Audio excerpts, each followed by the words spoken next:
متوجہ ہوئے یہودیوں کی طرف، کیا ہے یہودیوں، تم حضرت موسیٰ تک سارے انبیاء کو مانتے ہو، ان کے بعد آنے والے انبیاء کو نہیں مانتے؟ اس کی وجہ کیا؟ کہا کیونکہ بعد والے انبیاء نے ویسے معجزات نہیں دکھائے جیسے جناب موسیٰ نے معجزات دکھائے تھے۔ امام نے کہا نہیں، ان سے بھی بڑے بڑے معجزات دکھائے، جناب عیسیٰ نے مردوں کو زندہ کر دیا، ختم مرتبت نے چاند کے بھی تو ٹکڑے کر دیے۔ کہا جناب موسیٰ کے دو ہی معجزات تھے نا، تم یہی دو معجزات مانتے ہو کہ اپنے ہاتھ کو جیب میں ڈالتے سے نکالتے نور نکلتا تھا اور عصا کو زمین پہ پھینکتے اژدہا میں تبدیل ہو جاتا، یہی دو معجزات تھے؟ کہا ہاں۔ کہا بعد والے انبیاء نے اس سے بڑے معجزات دکھائے۔ کہا لیکن وہ معجزات ہم نے خود نہیں دیکھے، ان دوسرے انبیاء کے ماننے والوں نے بتائے، ہم نے خود تو نہیں دیکھے۔ امام نے کہا اچھا تو حضرت موسیٰ کے معجزات تو نے خود دیکھے؟ توجہ ہو، کیا حضرت موسیٰ کے معجزات خود دیکھے ہیں؟ کہ خود نہیں دیکھے، مستند کتابوں میں آئے ہیں، اتھینٹک بکس میں آئے ہیں، مستند کتابوں میں لکھے ہیں کہ حضرت موسیٰ کے یہ دو معجزات تھے، جناب موسیٰ کے یہ دو معجزات۔ امام نے کہا اچھا تو اگر مستند کتابوں میں بعد والے انبیاء کا تذکرہ موجود ہو تو مان لے گا؟ بھئی اگر تو نے خود نہیں دیکھا تو اگر مستند کتابوں میں ہو تو مان لے گا؟ کہا ہاں، مستند آپ کے نزدیک نہیں، ہمارے نزدیک۔ امام نے کہا کہ اچھا اگر تیرے نزدیک مستند کتاب سے حوالہ دوں تو مان لے گا؟ کہا ہاں، اگر ہمارے نزدیک مستند ہو تو مان لوں گا۔ امام نے کہا کہ اچھا تو خود بتا تمہارے نزدیک سب سے مستند کتاب کون سی ہے؟ اس نے کہا ہمارے نزدیک تو توریت ہی ہے، تھوڑا اس موسٹ اتھینٹک، ہمارے نزدیک توریت سب سے مستند کتاب ہے۔ امام نے کہا اچھا اگر تجھے توریت سے ان کے حوالے دکھا دوں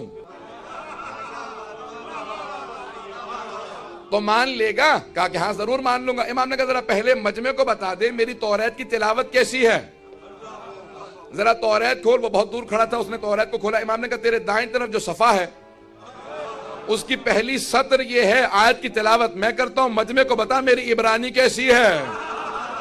امام نے تلاوت شروع کی، اس نے سننے کے بعد کتاب کو بند کر دیا۔ کہا آپ وہاں بیٹھے ہیں، میں یہاں کھڑا ہوں، آپ کو پتا کیسے چلا میں نے صفحہ کون سا کھولا؟ آپ کو پتا کیسے چلا میں نے صفحہ کون سا کھولا؟ امام نے کہا اگر دیکھ کے بتاؤں تو میں حجت خدا ہی نہیں،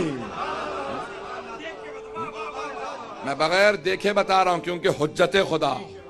امام نے کہا ذرا مجمع کو بتا تو دے میری توریت کی تلاوت کیسی ہے۔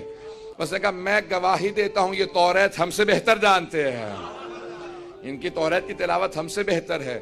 امام نے کہا کہ اچھا میں اب حوالہ دے رہا ہوں، کتاب کا نام تمہارے اس میں مختلف جیسے چیپٹرز ہیں، قرآن کے اندر سورے ہیں، وہاں پہ ان کے چیپٹرز ہیں۔ امام نے کہا حبقوق ہے، آیت 11 سے لے کے 19۔ امام نے اس وقت حوالہ دیا جب میں ترجمہ کر رہا تھا، میں بڑا گھبرا رہا تھا کہ بھی کیونکہ وہ تحریف شدہ کتابیں توریت، زبور، انجیل، تو میں نے کبھی انہوں نے نکال دیا ہوگا، آگے پیچھے ہو گیا ہوگا، تو اب میں بہت پریشان تھا۔ میں نے کبھی اسی وقت رات کا وقت تھا، میں نے کہا جا کے دیکھ لوں، تو میں نے gospel.com اور گیٹ وے ٹو بائبل اس میں فوری جا کے فوراً تلاش کرنا شروع۔ امام نے عربی میں وہاں پہ تلاوت کی تھی، میں نے عربی کے جملوں کو پیش کیا کیونکہ وہ ترجمہ کتاب عربی کی ہے، تو امام نے ان کو حوالہ دیا، انہوں نے عربی میں لکھا۔ اب جیسے ہی میں نے ٹائپ کیا تو اس کے اندر وہ جو ترجمہ تھا وہ باقاعدہ انگلش میں آ گیا۔ تو ہم ایسے امام کی امامت کے قائل ہیں جن کی نگاہیں 1200 سال پہلے دیکھ کے بتا دیتی ہیں کہ جب توریت کو تحریف کیا جائے گا، تبدیل کیا جائے گا، کون سی آیات باقی رہیں گی، کون سی نکال دی جائیں گی۔ امام رضا وہ امام ہے جنہوں نے وہ حوالے دیے کہ تحریف کے بعد بھی حوالے باقی ہیں۔ عزیزان گرامی، امام نے وہ حوالہ دیا جو آج تک باقی ہے۔ امام نے کہا میں تلاوت کر رہا ہوں، وہاں پہ حوالہ دیکھ لے، وہاں پہ موجود ہے حبقوق کے اندر 11 سے 19 یہ آیات۔ اس نے ایک مرتبہ کھولا، توریت کو دیکھنے لگا، سارا مجمع سننے لگا۔ امام نے کہا یہاں پہ لکھا وَتَجَلَّى رَبُّكَ and your God sent his manifestation عَلَى طُورِ سِينَا on Mount Sinai۔ انگریزی میں ترجمہ، طور سینا پہ آپ کے رب نے اپنی پہلی تجلی بھیجی، یہ توریت ہے۔ کہا کس پہ؟ طور سینا پہ، ماؤنٹ سینائی پہ وہی آئی۔ اس نے کہا سب جانتے ہیں جناب موسیٰ پہ۔ کہا جناب موسیٰ پہ مانتا ہے؟ کہا اگلی آیت کو دیکھ، وَعَلَى جَبَلِ السَّعِيرِ، اور اللہ نے اپنی وحی کو نازل کیا جبل سعیر پہ۔ کہا جبل سعیر پہ کس پہ وحی آئی؟ کہا میں نہیں جانتا۔ امام نے فوراً عیسائیوں کا رخ کیا، کہا تمہارا عقیدہ کیا ہے؟ جناب عیسیٰ پہ کس پہاڑ پہ وحی آئی تھی؟ کہا ہماری کتاب میں بھی لکھا ہے اور ہمارے تمام علماء کا عقیدہ ہے کہ جبل سعیر پہ on Mount Sinai، انگریزی میں ترجمہ تھا بائبل میں ماؤنٹ سائر، توریت میں آج تک لکھا ہے ماؤنٹ سائر۔ کہ جبل سعیر پہ جناب عیسیٰ پہ وحی آئے، کہ کتاب تمہاری ہے، تذکرہ عیسیٰ کا ہے۔ گھبرا کے سن رہے ہیں؟ سارا مجمع میرے ساتھ ہو۔ آج تک کوئی یہودی مجھے اس حوالے کا جواب نہیں دے سکا جتنے یہودیوں کو میں نے چیلنج کیا سب نے مانا کہ کتاب ہماری ہے، ہمیں خود نہیں پتا مصداق کون ہے۔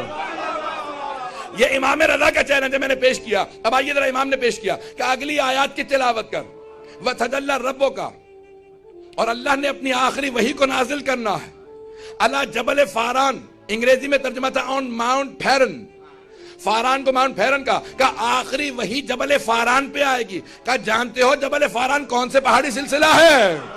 کہا جبل فاران مکے کے پہاڑی سلسلوں کا نام ہے۔ کہ مکے کے پہاڑی سلسلوں میں ایک غار ہے جس کا نام غار ہرا ہے۔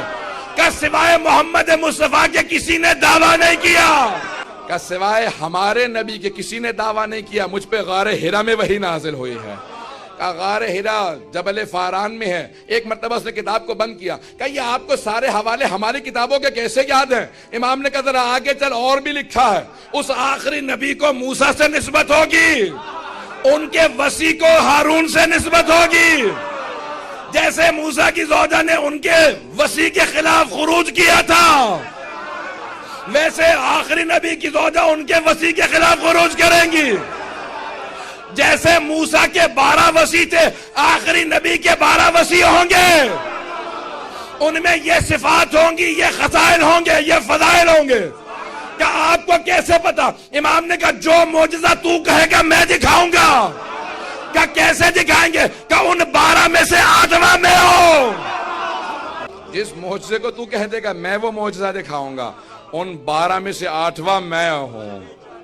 ایک مرتبہ اس نے گواہی دی کہ میں گواہی دیتا ہوں اگر روئے زمین پہ کوئی حجت خدا ہے تو وہ یہی علی ابن موسیٰ رضا ہے۔